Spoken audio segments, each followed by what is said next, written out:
हम हमारी फैमिली के लिए कुछ भी कर सकते हैं, पर किस हद तक जाना सही है। हेलो फ्रेंड्स, आज की हमारी मूवी सेरेनिटी ये 2019 की एक थ्रिलर ड्रामा मूवी है। ये इसी थीम को एक्सप्लोर करती है।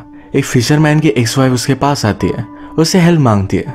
उसे हेल्प करने के लिए एक किस हद तक जाएगा, ये इस मूवी की स्टोरी लाइन है। इस मूवी का एक्चुअल कंसेप्ट ये एक अलग लेवल का है, जो आपको इस वीडियो को देखने के बाद पता चलेगा। इसकी एंडिंग भी ट्विस्टेड है, तो लास्ट तक इस वीडियो को जरूर देखिएगा।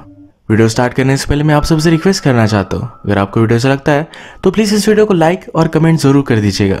इससे चैनल को बहुत सपोर्ट मिलता है। बिना किसी देरी के इस ट्विस्टेड मूवी को एक्सप्लेन करना स्टार्ट करते हैं। मूवी स्टार्ट होती है और हमारा मेन कैरेक्टर, जिसका नाम है बेकर, एक टूरिस्ट को अपनी बोट पर फिशिंग करने के लिए लाया हुआ था। उसकी बोट पर उसका एक फ्रेंड भी काम करता है, जिसका नाम है ड्यूक। ये हमेशा टूना फिश की फिशिंग करते हैं। इनका आइलैंड, जिसका नाम है प्लेमथ, इस पर जो भी टूरिस्ट आते हैं वो हमेशा इन्हें पैसे देते हैं फिशिंग करने के लिए। आज भी ऐसे ही फिशिंग करने के लिए आए हुए थे। इन्होंने बेट डाली और बेकर को एक बड़ा सा टूना मिला। बेकर रियलाइज करता है जिस फिश को वो बहुत टाइम से ढूंढने की कोशिश कर रहा था, ये वही फिश है। एक बहुत बड़ा टूना फिश जो हमेशा बेकर के हाथ से निकल जाता है। उसकी जिद थी इसे तो वो पकड़ कर ही रहेगा। अकॉर्डिंग टू रूल्स इसे अब अपने टूरिस्ट को फिशिंग का रॉड देना चाहिए था, पर इस फिश को पकड़ने के लिए वो खुद ऑब्सेस्ड है। टूरिस्ट इस पर बहुत गुस्सा हो गए। उसे वो रॉड ले रहे थे, पर बेकर उन्हें चाकू दिखाता है और शांत रहने के लिए कहता है। पूरे दिन तक बेकर ने इसी फिश को पकड़ कर रखा। फाइनली इस फिश को मारने वाला था, पर फिर से फिश उसके हाथ से निकल गया। टूरिस्ट बहुत ही गुस्सा थे और इस ट्रिप के लिए उन्हें पैसे नहीं देंगे। बेकर के फ्रेंड ड्यूक को पैसों की जरूरत है, क्योंकि उसकी ग्रैंड डॉटर यूनिवर्सिटी में पढ़ती है। बेकर हमेशा इस तरह से कुछ ना कुछ तो करता रहता है, तो इस वजह से वो ब्रोक हो चुका है। इन्होंने शिप में जो पेट्रोल डाला था उसके भी पैसे वापस नहीं आए। बेकर ड्यूक से कहता है कि तुम्हारे पैसे मैं वापस कर दूंगा। बेकर ड्यूक को इस डे के भी पैसे दे नहीं पाया। इसके बाद बेकर को हम डायन के साथ इंटीमेट होता देख सकते हैं। डायन का हस्बैंड उसके साथ नहीं है, उसका बेटा भी एक अलग सिटी में काम करता है। इस वजह से बेकर और डायन में अफेयर है। बेकर को पैसे की जरूरत थी, तो डायन ने उसे हेल्प की। बेकर यहाँ डायन को उसके बेटे के बारे में पूछता है। डायन के बेटे को भी सही से फिशिंग करना आता है। बेकर को लगता है कि अगर वो डायन के बेटे को फिशिंग के लिए लेकर गया तो शायद एक गुड लक होगा। अब अपने फ्रेंड ड्यूक को वो फिर से फिशिंग के लिए नहीं ले जा सकता, क्योंकि सही से उसे पे नहीं कर पाता। डायन के पास एक कैट थी जो गुम हो चुकी थी। वो बेकर को कहती है कि प्लीज मुझे वो कैट ढूंढ कर दो। इसके बाद वो बार में आया। यहाँ इस आइलैंड पर हर आदमी को हर एक चीज पता होती है। इसके पीछे का रीजन हमें आगे पता चलेगा। बारटेंडर को भी ये पता था, तो उससे कहता है कि अगर तुम इस फिश से इतने ऑब्सेस्ड हो तो तुम उसका नाम क्यों नहीं रखते। बेकर कहता है उसका नाम जस्टिस है। रात में बेकर ड्यूक के पास आया। उसने उसे पे कर दिया और कहा कल फिर से मेरे साथ आना। वो फिर से उस फिश को ढूंढने की कोशिश करने वाला है। बेकर रात में घर आकर फिर से ड्रंक हो गया। उसे अपने बेटे की याद आई। उसके साथ फिशिंग करने की मेमोरीज वो याद करता है। अगले दिन वो ड्यूक के साथ फिशिंग पर गया। पूरा दिन उसने वेट किया, पर फिर भी उसे वो टूना नहीं मिला। वापस आने के बाद वो ड्यूक से कहता है तुम मेरे लिए बैड लक हो।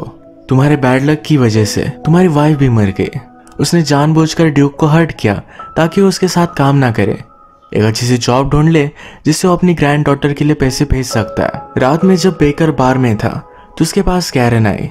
कैरन उसकी एक्स वाइफ। उसे कहती है कहीं अकेले में मुझे तुमसे बात करनी है। तुम सही थे और मैं गलत। इनकी बातों से हमें पता चलता है कि बेकर पहले आर्मी में था। कैरन के साथ जब उसका डिवोर्स हुआ उसके बाद वो गायब हो चुका था। इस आइलैंड पर भी वो एक अलग नाम से रह रहा है। ये जब अकेले थे तो कैरन उससे कहती है मेरा हस्बैंड मुझे बहुत मारता है। वो पहले से वायलेंट था, पर अब वो एक अलग लेवल पर जा चुका है। बेकर पूछता है मेरे बेटे पैट्रिक का क्या। कैरन कहती है वो हमेशा अपने रूम में कंप्यूटर गेम ही खेलता रहता है। उसके टीचर कहते हैं कि वो बहुत ही टैलेंटेड है। कैरन नहीं चाहती उसका हस्बैंड फ्रैंक उसके बेटे को भी हर्ट करे, इसी वजह से उससे हेल्प मांग रही थी। वो कहती है कल मैं मेरे हस्बैंड के साथ तुम्हारे बोट पर फिशिंग पर चलूंगी। वही सी में हम इसे मार डालेंगे। इस काम के लिए उसे $10 मिलियन देने वाली है। बेकर ने इसके लिए उसे मना कर दिया। जब कैरन चली गई तो बेकर को ढूंढते ढूंढते एक सूट में का आदमी आया हुआ था। इसका नाम है रीड। रीड अपनी वॉच देखता है और उसे टाइमिंग जरा ऑफ लगती है, क्योंकि बेकर उसके हाथ से निकल गया था। आज रात बेकर ने अलग फिश की फिशिंग की। उसे अच्छे से पैसे मिल गए। जब वो घर आया तो अपनी कैट ढूंढते ढूंढते डायन उसके घर आई थी। वो उसे पूछती है कल रात जिसके तुम साथ थे वो बहुत ही ब्यूटीफुल है। 1-2 दिनों में उसका हस्बैंड भी आने वाला है। बेकर कहता है मैं उन्हें फिशिंग पर नहीं लेकर जाऊंगा। वो डायन से बात नहीं करता और क्लिफ से पानी में जंप करता है। उसे पानी में हमेशा अपने बेटे का प्रेजेंस महसूस होता है। उसमें और उसके बेटे में कुछ ना कुछ तो कनेक्शन है, जो इतने दूर होने के बाद भी वो एक दूसरे का प्रेजेंस महसूस करते हैं। इसके बाद कैरन का हस्बैंड फ्रैंक ये भी आइलैंड पर पहुंच गया।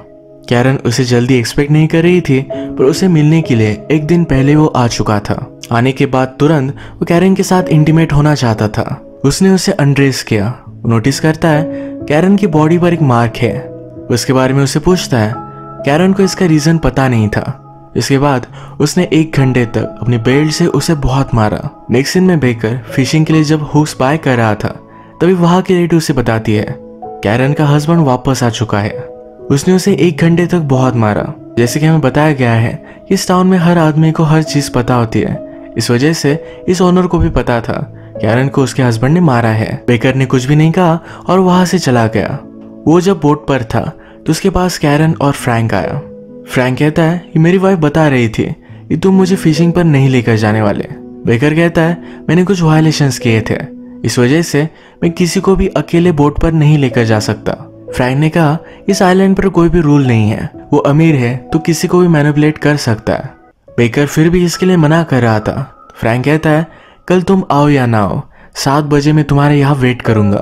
तुम्हें दिखा दूंगा कि पैसों की पावर क्या होती है। बेकर अपने फिश सेल करने के लिए आया हुआ था।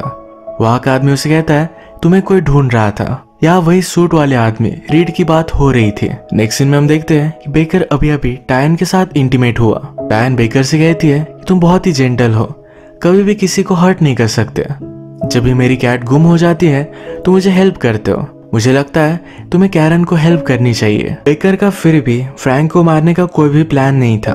अगली सुबह ड्यूक उसके पास आता है। वो उसे कहता है कि मैंने बोट पर सुना फ्रैंक तुम्हें उसे ले जाने का $10,000 देने वाला है। मुझे पैसों की जरूरत है, हम दोनों मिलकर उसे लेकर जा सकते हैं। बेकर कहता है तुम्हारा लक खराब है। ड्यूक कहता है कि मुझे पता है, मेरा सोचकर ही तुमने मुझे हर्ट किया था।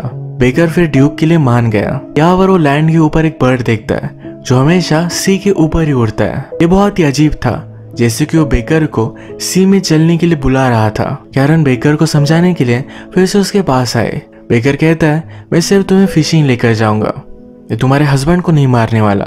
कैरन कहती है फ्रैंक मुझे और शायद हमारे बेटे को भी मारेगा। क्या ये सही होगा? मुझे पता है तुम दोनों में कनेक्शन है। हमारा बेटा तुम्हें कंप्यूटर स्क्रीन से देख सकता है। इसके बाद हम देखते हैं कि डायरेक्टली फिशिंग पर आए हुए हैं। फिशिंग पर फ्रैंक बेकर से पूछता है इस टाउन में कुछ कॉल गर्ल्स है, क्या उनके बारे में तुम्हें पता है? क्या उनका एड्रेस तुम मुझे दे सकते हो? बेकर ने इसके लिए मना कर दिया। उससे पूछता है क्या तुम्हारा कोई बेटा है? फ्रैंक कहता है कि मेरा एक स्टेप सन है, वो हमेशा अपने कंप्यूटर पर ही लगा रहता है। मैंने एक दिन उससे पूछा कि दिन भर तुम यही क्यों करते रहते हो, तुम्हें कुछ अलग चीज करनी चाहिए। उसने मुझसे कहा कि अगर मैं गेम्स नहीं खेलूंगा तो तुम्हें मार डालूंगा। फ्रैंक कहता है एक दिन मैं ही उसे मार डालने वाला हूँ। इस पर बेकर को बहुत ज्यादा गुस्सा आ गया। वो उसे मार डालने वाला था, तभी इन्होंने एक बड़ा सा शार्क कैच किया। ये कैच कर फिर से वापस आते हैं। फ्रैंक को एक्चुअल में एक टूना फिश कैच करना है, तो इस वजह से कल वो फिर से फिशिंग के लिए आएगा। बोट पर जो भी हुआ ये सब ड्यूक ने सुना था। उसे पता चल गया कि इनमें कुछ ना कुछ तो कनेक्शन है। वो रात में बेकर से बात करता है। बेकर उसे सब कुछ सिचुएशन समझा देता है। ड्यूक ने कहा कि तुम किसी को मार नहीं सकते, तुम दिल के अच्छे आदमी हो, ये करना बहुत गलत होगा। फ्रैंक बेकर के बेटे को हर्ट कर सकता है। तब उसने डिसाइड किया है कि वो फ्रैंक को मारने वाला है। वो ड्यूक को कल उसके साथ आने के लिए मना करता है। बेकर जब अपने बोट पर था तो उसके पास कैरन आई। कैरन उसे एक रिंग दिखाती है, कहती है इसी रिंग से तुमने मुझे प्रपोज किया था। बेकर गराज में काम करता था, एक गाड़ी के पार्ट से उसने रिंग निकाली और यही कैरन को दी थी। वो कहती है हमारे बीच जो भी हुआ था ये सब कुछ चीजें मुझे याद है। एक ब्रिज के नीचे हम फर्स्ट टाइम इंटीमेट हुए थे, उसके साथ इंटीमेट होने की कोशिश कर रही थी। बेकर कहता है तुमने मुझे धोखा दिया है, लोग बदलते नहीं। कैरन ने उसे धोखा दिया, इसका रीजन ये भी था कि बेकर जब अपनी ड्यूटी से वापस आया तो बहुत ही डिस्टर्ब था, वो कैरन पर ध्यान नहीं देता था। कैरन कहती है कि मुझसे गलती हुई है, तुमने अभी अभी कहा कि लोग चेंज नहीं होते। उस रात बीच के पास जो लड़की थी मैं आज भी वही लड़की हूँ। वो उसके पास आई तो बेकर ने उसे किस कर लिया। ये दोनों यहाँ पर इंटीमेट हो जाते हैं। कैरन की बॉडी पर फ्रैंक के मारने के निशान भी थे। इंटीमेट होने के बाद कैरन उसे कहती है, क्या कल तुम उसे मार दोगे? बेकर कहता है कि हाँ, पर हम दोनों की रिलेशनशिप हम कंटिन्यू नहीं करेंगे। कैरन इसके लिए मान जाती है क्योंकि सिर्फ उसके बेटे को बचाना उसके लिए इम्पोर्टेंट है। बेकर जब घर पर आया तो रीड उसका बाहर ही वेट कर रहा था। उसे कहता है, तुम कल जो करने वाले हो इसके बारे में मुझे पता है। जिस चीज की तुम्हें जरूरत है ये चीज मैं तुम्हें दे सकता हूँ। बेकर इससे इंट्रिग था तो उसे उसने घर में इनवाइट कर लिया, ड्रिंक ऑफर किए। रीड फिर उसे एक इक्विपमेंट दिखाता है, कहता है एक फिश फाइंडर है, जिस टूना फिश को तुम हमेशा से ढूंढ रहे हो इसे तुम आसानी से ढूंढ सकते हो। हमारी कंपनी के लिए बहुत ही इंपॉर्टेंट है कि तुम उस फिश को ढूंढ लो। ये बात बहुत ही अजीब थी। बेकर ने पूछा, तुम कल के बारे में क्या जानते हो? रीड ड्रंक था तो उसने बोल डाला, कल उस आदमी को मत मारना। बेकर उस पर गुस्सा हो गया, उसे धमकाता है और पूछता है, तुम्हें उसके बारे में कैसे पता चला? रीड कहता है कि मुझे मत मारो, मैं सिर्फ इस गेम का हिस्सा हूँ, इस गेम्स की मैं रूल हूँ। ये बात बेकर को क्लियर नहीं थी तो रीड उसे समझाता है, यहाँ पर जो भी चल रहा है ये सब एक गेम है, हम सब एक गेम के अंदर है। इस गेम में छोटे छोटे हिस्से भी है, जैसे कि डायन की कैट ढूंढना, फिशिंग करना। पिछले कुछ दिनों से इसमें डिस्टर्बेंसेस आ रही है। तुम्हारा फ्रैंक को मारना इस गेम का पार्ट नहीं है। अकॉर्डिंग टू द रूल्स हम किसी भी आदमी को इस गेम में मार नहीं सकते। रीड को भी एक क्वेश्चन आया है कि क्रिएटर ने अब रूल्स क्यों चेंज कर दिए हैं। हमें पता चला कि इस गेम को जिसने क्रिएट किया है ये बेकर का ही बेटा पैट्रिक है। इसके बाद डायरेक्टली सुबह हुई। बेकर अपने अलार्म से जल्दी उठ गया था। वो जल्दी से बेड से उठने की कोशिश करता है पर ये गेम्स के रूल उसे रोक रहे थे। उसने फिर सब कुछ चीजें नोटिस करना स्टार्ट किया। आज बेकर जाकर फिश नहीं पकड़ने वाला तो गाड़ी के रेडियो पर भी आया कि जाओ और फिश पकड़ो। उसे जो भी मेमोरीज है इनको लेकर वो वंडर करता है, वो कहाँ से आया और यहाँ क्यों है, ये सब उसे क्वेश्चंस आ रहे थे। वो अपने रास्ते से भटक चुका था। तभी डायन का बेटा जो एक अलग टाउन में काम करता है वो भागते भागते उसके पास आया। वो कहता है कि आपने मुझे बुलाया था, मैं आपके साथ फिशिंग कर सकता हूँ। बेकर इस पर हंसने लग गया। वो कहता है कि जब इस गेम से मैंने तुम्हें मांगा था तो मुझे नहीं मिला, अब इस गेम को मेरी जरूरत है तो मुझे सब कुछ मिल रहा है। इसके बाद जब बेकर सिग्नल पर आया तो जब तक रेड लाइट चला नहीं जाता उससे पहले वो गाड़ी चला नहीं सकता था। वो अपनी सप्लाईज लेने के लिए एक स्टोर में आता है। वह उसके पास एक मैप था। क्या तुम्हें पता है कि हम एग्जैक्टली कहाँ है? ये ओनर कहती कि कुछ भी फर्क नहीं पड़ता। ये ओनर किस तरह से बात करती है, इसके थॉट कैसे है, इस सब को लेकर बेकर उससे क्वेश्चन पूछता है। ओनर सीरियस हो गई, कहती है कि जाओ और फिश पकड़ कर लाओ, ज्यादा कुछ सोचो मत। ये मैसेज गेम ही बेकर को दे रहा था। बेकर का प्लान है, जो गेम उसे बता रहा है ये चीज वो नहीं करेगा। तो इसके बाद वो बार में आ गया। वो बहुत ज्यादा ड्रंक होना चाहता था। बारटेंडर उसे पूछता है, क्या तुम आज फिशिंग नहीं जाने वाले? उसने कहा कि जाओ और फिशिंग करो, किसी भी टूरिस्ट को मत लेकर जाओ, वो हमेशा डिस्टर्ब करते रहते हैं। बारटेंडर भी गेम का ही उसे मैसेज दे रहा था। गेम नहीं चाहता कि बेकर किसी को भी मारे। नेक्स्ट सीन में हम देखते हैं कैरन जब नींद से उठी तो उसे सब कुछ ब्लड दिख रहा था। वो फ्रैंक के पास गई तो फ्रैंक इंजर्ड था। उसे कल रात कुछ लोगों ने बहुत मारा है, इसी वजह से आज वो फिशिंग पर नहीं जा सकता। बेकर गेम के ऑपोजिट करना चाहता है। फ्रैंक को मारने के लिए वो अपने बोट तक पहुंच गया। वहां पर उसका फ्रेंड ड्यूक है। ड्यूक उससे कहता है, मैंने तुम्हारे लिए जो सही था वही आज किया है। उसने कल रात फ्रैंक को मारने के लिए कुछ लोगों को पैसे दिए थे, इस वजह से फ्रैंक आज बोट तक नहीं आ पाएगा। इस बात से बेकर बहुत ज्यादा डिस्टर्ब हो गया। फ्रैंक इंजोर है पर फिर भी कैरन उसे रिझाने की कोशिश करती है। तुमने मुझे प्रॉमिस किया था एक फिश ला कर दोगे। फ्रैंक बहुत ही इगोइस्टिक है तो डिसाइड करता है इंजोर होने के बावजूद वो फिशिंग पर जाने वाला है। बेकर नाराज था तो सी के पास आकर ड्रंक हो गया। बेकर के पास रीड आया। बेकर उसे कहता है, मुझे समझ में नहीं आ रहा कि मैं यहाँ क्यों हूँ, मेरा एग्जिस्टेंस क्या है, क्या मैं पागल हो चुका हूँ? रीड कहता है कि ऐसा कुछ भी नहीं है, हमें कुछ भी पता नहीं है कि हम एग्जिस्ट क्यों करते हैं, हमें बनाने वाला कौन है। इस पर बेकर के एक्सप्रेशन चेंज हो गए तो रीड ने उसे पूछा, क्या तुम्हें पता है कि हमें किसने बनाया है? एक लड़का है जो हमेशा अपने रूम में एक गेम क्रिएट करता रहता है। उसके स्टेप फादर हमेशा उसकी मदर को मारते रहते हैं। इन्हीं आवाजों से बचने के लिए उसने अपने आप को डिस्ट्रैक्ट किया है और वो चाहता है कि मैं जाकर फ्रैंक को मार डालूं। ये बच्चा वायलेंट हो रहा है। अगर इस गेम में बेकर ने फ्रैंक को मारा तो लड़का भी अपने स्टेप फादर को मार डालेगा। रीड ये सुनकर सरप्राइज था। वो कहता है, अगर हमारा क्रिएटर ही चाहता है कि फ्रैंक मर जाए तो हमें वही करना चाहिए। वो उसे बता देता है कि कैरन ने फ्रैंक को मना लिया है, वो दोनों तुम्हारे बोट पर तुम्हारा वेट कर रहे हैं। बेकर ड्रंक था पर फिर भी जल्दी से बोट पर पहुंच जाता है। बेकर और कैरन दोनों फ्रैंक को बोट में बिठाकर सी में लेकर गए। ये उसे मारने वाले थे, तभी बोट में से डायन का बेटा बाहर निकला। उसने बेकर से कहा कि आपने मुझसे कहा था कि मैं आपका गुड लक हो, इसी वजह से मैं आपके साथ आ गया। गेम में ये जो सब रेजिस्टेंस आ रहे हैं ये रिप्रेजेंट करते हैं क्रिएटर पैट्रिक की इनर कॉन्फ्लिक्ट। वो अपने स्टेप डैड को मारने वाला है पर वो डरता है, क्या सही क्या गलत, इन सब चीजों को लेकर वो सोचता रहता है। इसी वजह से उसने गेम में भी ऑब्स्टेकल क्रिएट किए थे। डायन के बेटे के सामने बेकर मर्डर नहीं कर सकता, पर फिर भी उसने डिसाइड किया वो कुछ ना कुछ तो करेगा ही।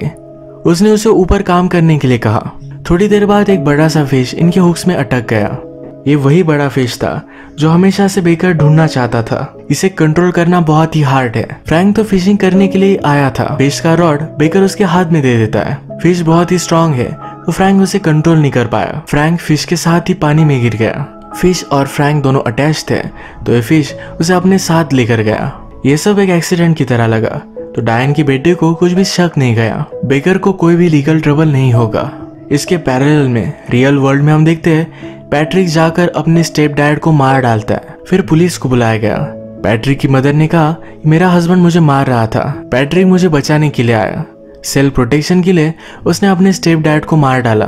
पैट्रिक की जब हियरिंग हुई तो उस पर कोई भी चार्जेस नहीं लगे। पैट्रिक का घर हमें दिखाया जाता है जिसमें हम बेकर का फोटो देख सकते हैं। पैट्रिक के रियल डैड ये भी आर्मी में थे, वहीं पर उनकी डेथ हो चुकी थी। उसके बाद उसकी मदर ने फिर से शादी की। उसका हस्बैंड उसे बहुत मारता था, इसी वजह से पैट्रिक ने उसे मार डाला। मूवी के गेम में हम जो भी सिचुएशन देख रहे थे ये सब पैट्रिक की सिचुएशन से सेम थी। अब हम गेम में देखते हैं फ्रैंक तो मर चुका है। जैसे बेकर ने कहा था कि वो और कैरन एक साथ नहीं रह सकते, तो कैरन उसे छोड़कर जा रही है। कैरन उसे कहती है कभी ना कभी तुम पैट्रिक से मिलोगे। जैसे कैरन ने कहा था वैसे पैट्रिक का कॉल बेकर को आया। बेकर उससे बात कर बहुत ही खुश था। पैट्रिक कहता है कि अब मैं गेम में कुछ चेंजेस करूंगा। वो इस तरह से इसे डिजाइन करेगा कि वो खुद आकर बेकर से मिल सकता है। गेम में चेंजेस हुए और पैट्रिक ने उसका खुद का कैरेक्टर इंट्रोड्यूस किया। बेकर को अपना बेटा मिल गया। पैट्रिक ने गेम में भी एक हैप्पी एंडिंग कर दी। इसी तरीके से ये अलग सी मूवी एंड हो जाती है। अगर आपको इस मूवी का कंसेप्ट अच्छा लगा तो प्लीज़ इस वीडियो को लाइक कर दीजिएगा। बहुत सारी मूवीज़ लेकर आते रहता हूँ तो प्लीज़ इस चैनल को सब्सक्राइब कर दीजिए। बेल नोटिफिकेशन आइकन दबाना मत भूलिएगा। हम फिर से मिलेंगे और एक नई मूवी के साथ। तब तक के लिए थैंक यू और आप अपने आप का ख्याल रखिए।